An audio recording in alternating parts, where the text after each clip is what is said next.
আসসালামু আলাইকুম। আজকে আমরা চেষ্টা করব সবচেয়ে কম বাজেটে সবচেয়ে পাওয়ারফুল পিসিটা বিল্ড করার, যাতে রেগুলার টাস্কের পাশাপাশি লাইট গেমিংও করা যাবে। আজকের পিসির বাজেট খুবই লিমিটেড, কিন্তু আমরা চেষ্টা করব সেই লিমিটেড বাজেট দিয়ে সবচেয়ে পাওয়ারফুল পিসিটা বিল্ড করার। তো বিল্ডটি করার জন্য আমরা চলে যাব স্টার্ট টেক বিডিতে।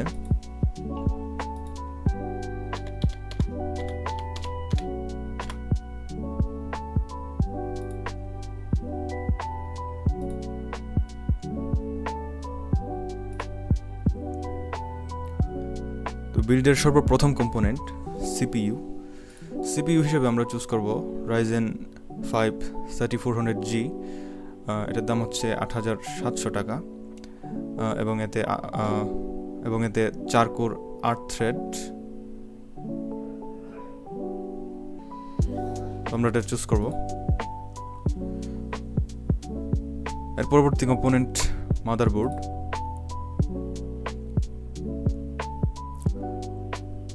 তো আমরা GIGABYTE B450MK এই মাদারবোর্ডটা চুজ করব। এতে ওভারক্লকিং সাপোর্ট আছে, যা A520 বোর্ডগুলোতে নাই, এবং এর দাম ৮৮০০ টাকা। এর পরবর্তী কম্পোনেন্ট হচ্ছে র্যাম। তো র্যাম হিসেবে আমাদের কাছে দুইটা চয়েস আছে, একটা হচ্ছে কিমটিগো উলফ্রাইন 8GB 3200 MHz আর নেটেকের 8GB 3200 MHz। তবে কিমটিগোর যেই র্যামটা, তার ইন্টারফেস বা ফর্ম ফ্যাক্টর হচ্ছে 260 পিন, অন্যদিকে নেটেকের ফর্ম ফ্যাক্টর 288 পিন। আপনার প্রায়োরিটি যদি গেমিং হয়ে থাকে, তবে আমি রেকমেন্ড করব নেটেকের র্যামটা নেওয়ার, যার দাম হচ্ছে 6500 টাকা বর্তমানে। এরপর আমরা চুজ করব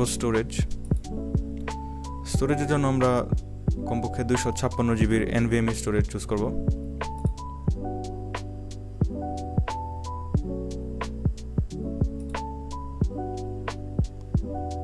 তো এখানে কালারফুলের 256GB NVMe, এটার দাম হচ্ছে 6100 টাকা, এবং এর রিড এবং রাইট স্পিড অন্যান্যগুলোর তুলনায় বেশি, এবং এতে 3 বছরের ওয়ারেন্টি। আমরা এটা চুজ করব। এরপর আমরা চুজ করব কেসিং এবং পাওয়ার সাপ্লাই। আমরা চেষ্টা করব এমন একটা কেসিং নেওয়ার যাতে ইনবিল্ট পাওয়ার সাপ্লাই থাকে 200 ওয়াটের।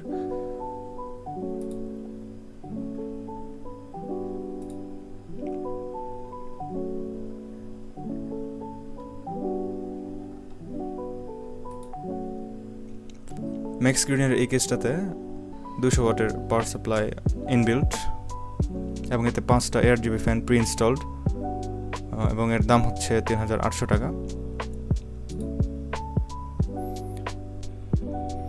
তো সবশেষে বিল্ডের দাম গিয়ে দাঁড়ালো 33,900 টাকায়, বা প্রায় 34,000 টাকা। তবে আমি শিওর যে আপনারা যদি এই কম্পোনেন্টগুলো নিয়ে আরেকটু ঘাটাঘাটি করেন, তবে 32,000 টাকার আশেপাশে খুব সহজেই পেয়ে যাবেন।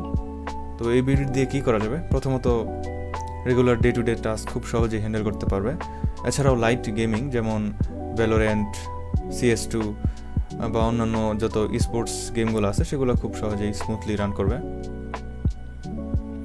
এবং ভবিষ্যতে যদি কোনো গ্রাফিক্স কার্ড লাগানোর প্ল্যান থাকে, তবে RX 580, RX 5500 XT, GTX 1650, GTX 1660 super, এই গ্রাফিক্স কার্ডগুলো কোনো ধরনের বটলনেক ছাড়াই এই CPU এর সাথে খুব ভালো পেয়ারিং হবে। তবে গ্রাফিক্স কার্ড লাগানোর পূর্বে অবশ্যই পাওয়ার সাপ্লাইটা চেঞ্জ করে নেবেন। ধন্যবাদ।